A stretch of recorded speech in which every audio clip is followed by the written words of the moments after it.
Autumn Fields and Forgotten Letters by Evelyn Merrick. The Virginia countryside yielded its summer brilliance to autumn's tender touch as Eliza Montgomery stood at the edge of her family's estate. The year 1857 had brought unexpected change to the 22-year-old daughter of a once prosperous merchant. Her father's passing 6 months prior had left her with little more than a modest inheritance and a crumbling manor house that whispered memories from every creaking floorboard. The cool September air rustled her chestnut curls as she gazed across the rolling landscape. Richmond society had long since forgotten the Montgomery name, their invitations dwindling as the family fortunes waned. Eliza adjusted her simple day dress, smoothing the fabric that had once been fashionable but now showed subtle signs of wear. "Miss Montgomery, there's a gentleman caller," announced Martha, their last remaining servant, her weathered face betraying concern. Few visitors ventured to Montgomery Manor these days, particularly gentlemen of suitable standing. "Did he state his business?" Eliza asked, turning from the landscape she'd been contemplating. "A Mr. James Holloway, miss, says he's acquired neighboring land and wishes to pay respects." Eliza nodded, straightening her posture. "Show him to the drawing room. I'll be there presently." The drawing room, once the pride of Montgomery Manor, retained shadows of its former elegance. Eliza had sold several pieces of furniture to maintain what remained, but the room still possessed a certain dignity, with its tall windows overlooking the estate grounds. The man who awaited her stood with his back to the door, examining a small portrait on the mantelpiece. He turned at the sound of her entrance, revealing features that caught Eliza momentarily off guard. Tall and broad-shouldered, James Holloway possessed a face that spoke of both refinement and rugged experience. His attire suggested prosperity without ostentation, and his eyes, a startling blue, regarded her with immediate interest. "Miss Montgomery, I presume?" His voice carried the slightest hint of a northern accent. "Indeed, sir. Welcome to Montgomery Manor." She offered the practiced curtsy of her finishing school days. "I understand you've acquired property nearby." "The old Wilson estate," he confirmed. "I've come from Philadelphia with intentions to establish a new venture here in Virginia." "Philadelphia?" Eliza couldn't mask her surprise. Northern businessmen rarely sought opportunities in the increasingly divided South. That's quite a distance to relocate. A smile touched his lips. "I find that distance often provides perspective, Miss Montgomery." Their conversation flowed with unexpected ease as he explained his plans to revitalize the neighboring property. James Holloway had made his fortune in shipping and manufacturing but spoke of agriculture with the passion of a man determined to master a new challenge. "My father always said Virginia's soil tells its own stories," Eliza offered, warming to his enthusiasm despite her initial reservations. "And what stories would you tell of this place, Miss Montgomery?" The question caught her unprepared. Most gentlemen callers, the few who had come before her circumstances changed, had never sought her perspectives on anything more substantial than the weather or the latest Richmond social gossip. "I would tell of its resilience," she answered finally. "How it endures through seasons of plenty and want alike." Something in his expression shifted, a recognition that seemed to reach beyond her words to the circumstances he must have already discerned. Resilience is an admirable quality, indeed. When he departed an hour later, Eliza found herself standing at the window, watching his tall figure mount his horse with practiced ease. There was something enigmatic about James Holloway that both intrigued and unsettled her. His manners were impeccable, yet beneath his polished exterior lurked something untamed, something that didn't quite belong in Virginia's genteel society. "He'll be calling again, that one," Martha observed, clearing away the tea service. Eliza turned from the window. "What makes you so certain?" "The way he looked at you, miss. Not at the furniture we've sold off or the faded wallpaper. Just at you." James Holloway had indeed noticed the signs of genteel poverty at Montgomery Manor, but they had only enhanced his curiosity about its mistress. Eliza Montgomery carried herself with a dignity that transcended her circumstances. Her intelligent eyes and measured responses spoke of education and character that society's superficial judgments would overlook. As autumn deepened across the Virginia countryside, his visits became regular occurrences. Each encounter revealed new facets of Eliza's character, her knowledge of literature, her quiet determination, her subtle humor that emerged as their acquaintance grew. She managed her reduced circumstances with grace that many wealthy women of his acquaintance could never achieve amid their abundance. For her part, Eliza found herself anticipating his visits with increasing eagerness. James brought news of the outside world and conversation that challenged her mind after months of isolation. He spoke of his travels across Europe and the Americas, describing distant cities with such vivid detail that she could almost imagine herself walking their streets alongside him. "You should write these stories down," she suggested one afternoon as they walked the grounds of Montgomery Manor. "You paint such pictures with your words." "Perhaps I shall," he replied, "but only if you'll consent to read them first." Their walks became a ritual, venturing farther across the estate with each passing week. James showed genuine interest in the land, asking questions about its history and cultivation that Eliza answered with growing confidence. On one such excursion, they discovered an ancient oak tree with branches that stretched toward the sky like hopeful arms. "My father used to tell me this tree was planted by the first Montgomery to settle this land," Eliza explained, running her hand along the rough bark. "He said as long as it stood, our family would endure." James studied both the tree and the woman before him. "It has strong roots," he observed. "Trees like this don't surrender easily to time or circumstance." Their eyes met, and something unspoken passed between them, a recognition of mutual admiration that had been building through their conversations and shared moments. James stepped closer, his hand moving as if to take hers, when distant thunder interrupted the moment. "We should return," Eliza said, glancing at gathering clouds. "The autumn storms can arrive with little warning."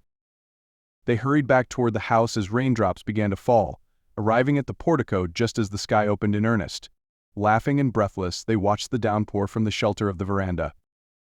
"Nature has its own timing," James observed, his voice low enough that Eliza had to lean slightly closer to hear. "As do all important matters," she replied, suddenly aware of their proximity and the impropriety of being alone with him, despite the circumstances. The moment lingered between them, fragile and charged with possibility, before Martha appeared with towels and concerned admonishments about catching cold. October brought news that rippled through Virginia society and eventually reached Montgomery Manor through Martha's connections among the household staff of neighboring estates. James Holloway was not merely a successful businessman but the sole heir to one of Philadelphia's largest shipping fortunes. His decision to establish himself in Virginia had spawned considerable speculation about his motives. "They say he could have his pick of Philadelphia heiresses," Martha reported as she helped Eliza dress for his expected visit. "Yet here he is in our countryside, calling regularly on," she stopped abruptly.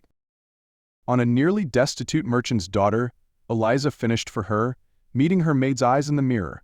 "You needn't protect me from the truth, Martha." "Truth is, miss, that man sees value beyond ledger books and bank notes." Eliza wished to believe this assessment, yet doubts crept in like evening shadows.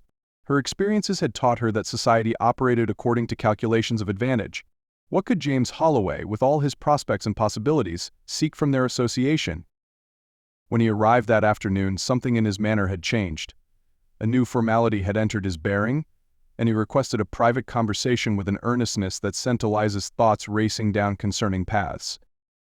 "I've received correspondence requiring my immediate return to Philadelphia," he announced once they were seated in the drawing room, Martha discreetly positioned just beyond the doorway. "I see." Eliza worked to keep disappointment from her voice. "Business matters, I presume." "Family obligations." He hesitated, seeming to weigh his next words carefully. "Before I depart, there's something I must confess."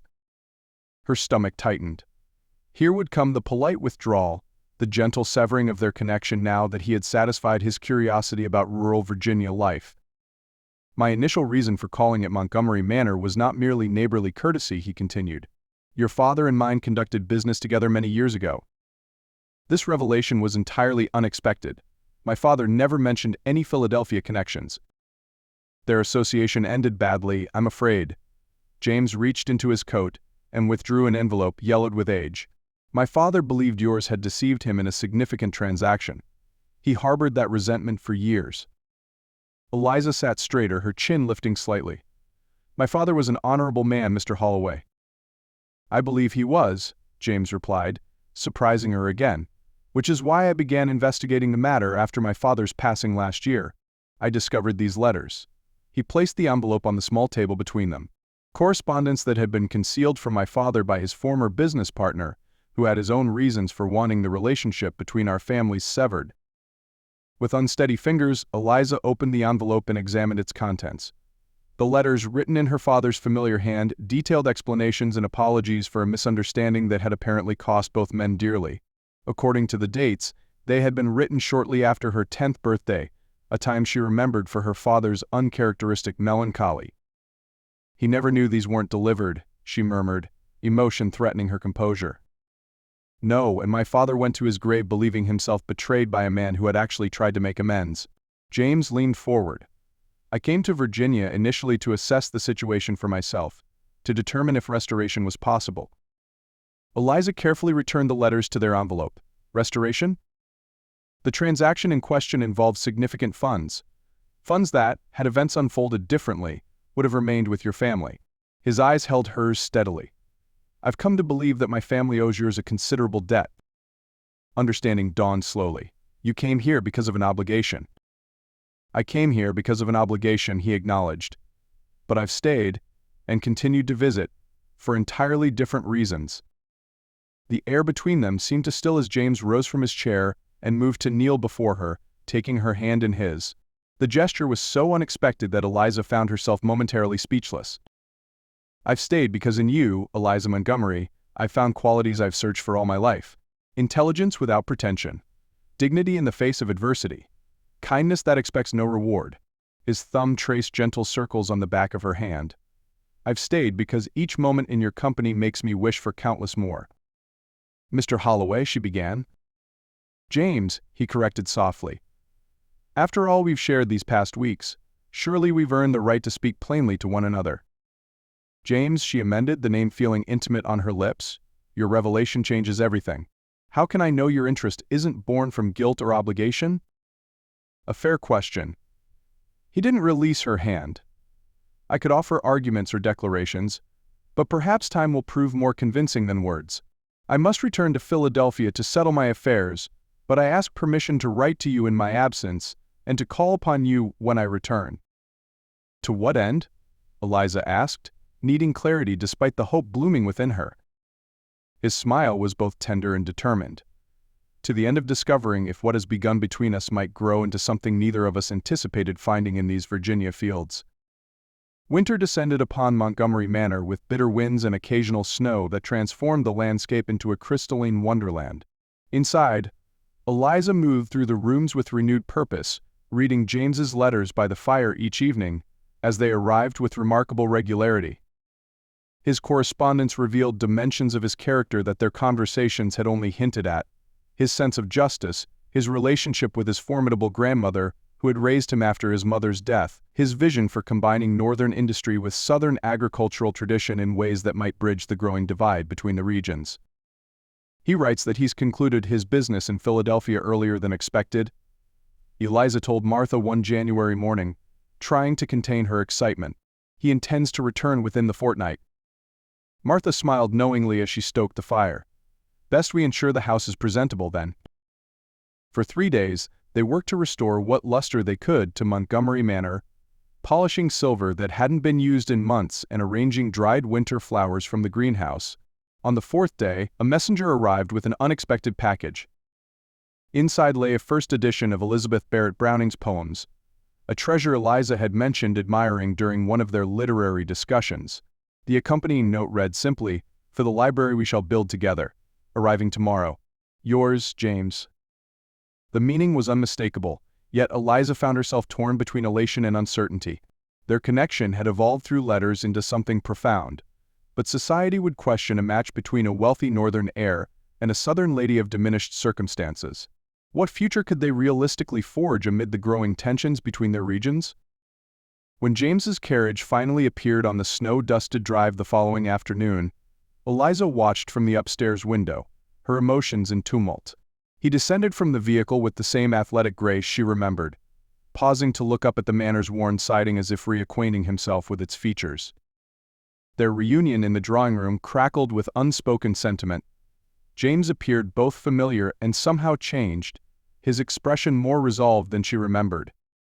"Philadelphia society didn't tempt you to stay?" she asked after initial pleasantries had been exchanged. "Philadelphia society," he replied, "only reinforced what I already knew." He moved closer, propriety barely maintained. "I belong where my mind is engaged and my spirit challenged. I belong where conversation never grows stale and discoveries await around every corner. And you believe that place is here, in a Virginia that grows more isolated from your northern world with each passing month. She needed him to acknowledge the practical challenges they would face. I believe that place is wherever you are, he answered, his directness stealing her breath. The world may draw its boundaries and declare its divisions, but I've never conformed to expectations. He took her hand. And neither, I think, have you. Before she could respond, he continued, I've established myself legally as a Virginia landowner. The Wilson property renovations are nearly complete. I've made arrangements that should weather whatever political storms gather on the horizon. His eyes held hers. All that remains is to know if you might consider building a life with me, Eliza. Not out of gratitude for past wrongs righted, but out of the connection we've forged through our own merit. The proposal, for all her anticipation, still caught her unprepared. You're asking me to marry you? I'm asking for far more than marriage, he clarified. I'm asking for partnership, for the privilege of facing whatever comes alongside a woman whose strength and intelligence I've come to treasure above all else. Eliza studied his face, searching for any trace of doubt or ulterior motive. Finding none, she allowed the full force of her feelings to surface. Society will question such a match. Let them question. We'll provide answers through the life we build.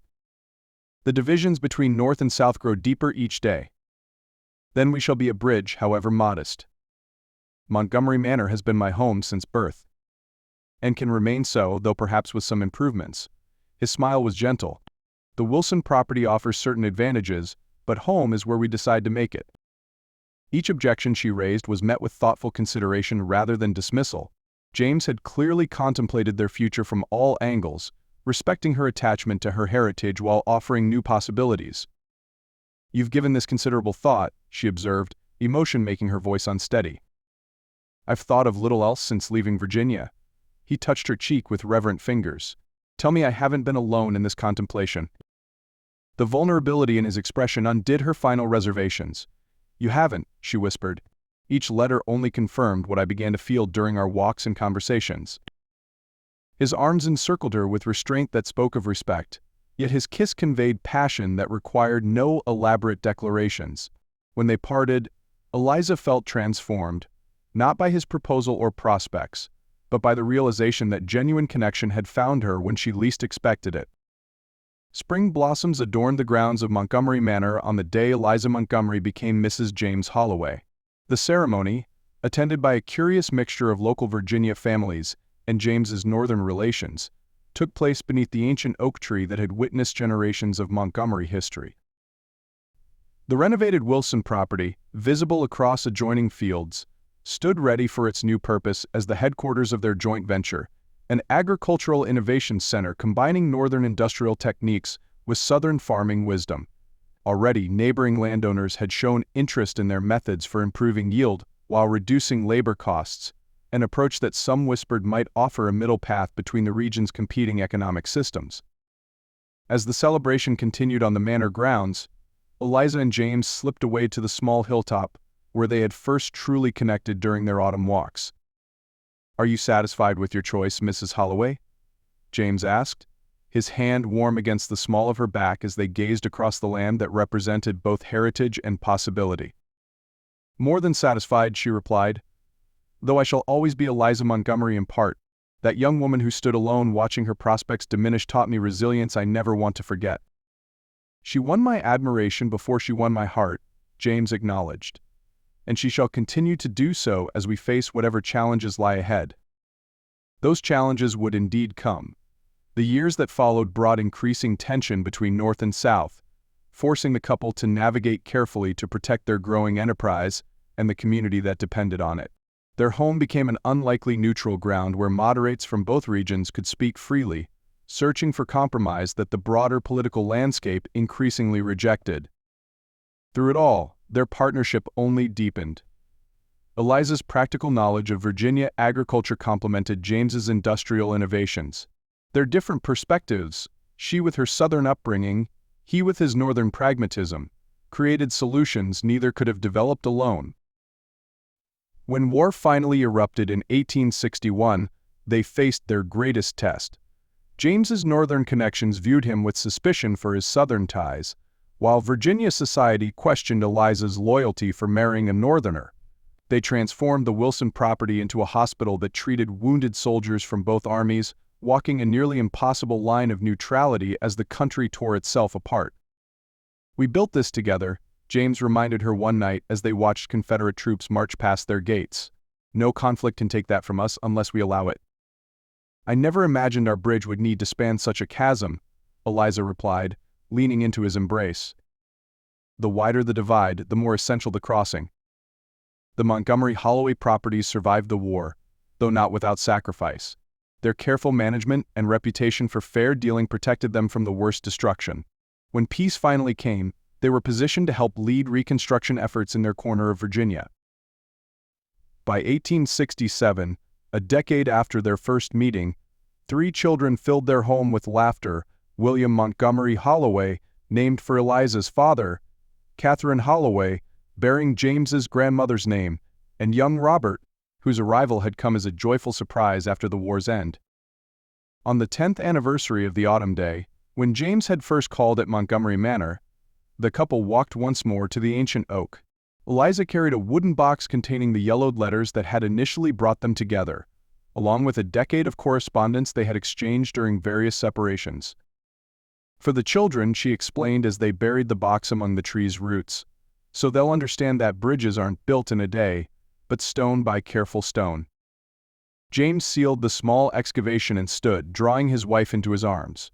"Would you have believed that first day that a mistaken business transaction from years past would lead to all of this?"